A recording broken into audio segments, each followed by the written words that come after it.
Jie bando įtikinti minią, nesipriešinti ir taikiai pasiduoti.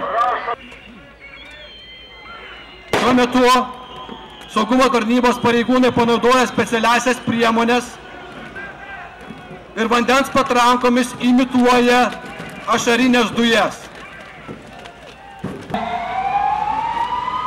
Priešai save matote aro pareigūnus.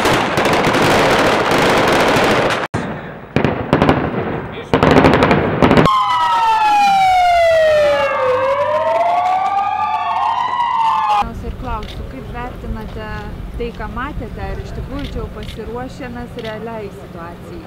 Pirmiausia, aš vertinu labai teigiamai dėl to, kad pirmą kartą tokios pratybos yra suorganizuotos po Lietuvos nepriklausomybės atkūrimo. Anksčiau tai daugiausia būdavo teoriškai rodoma, kalbama, instruktuojama, o šiandien tikrai turėjome galimybę tiesiog pasižiūrėti, kaip vyksta koordinavimas tarp Lietuvos kariuomenės, tarp vidaus reikalų ministerijos tam tikrų struktūrų, kaip ARAS, viešojo saugumo, tarnybos dirba, priešgaisrinės apsaugos departamentas yra pasiruošęs. Taip pat galėjom pamatyti, kad yra geranoriškas požiūris iš sveikatos apsaugos ministerijos.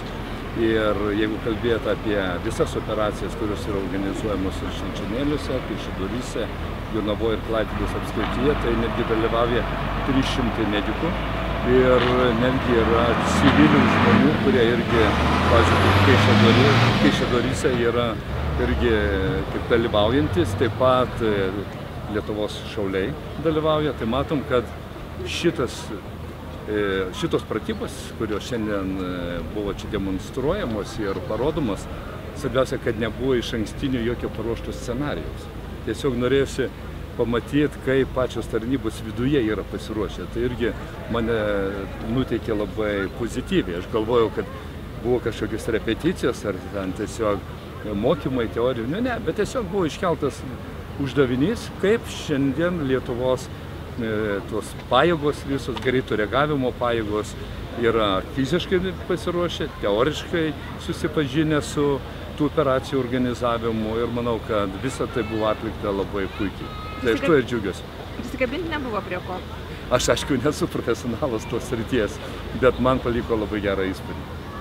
Ačiū.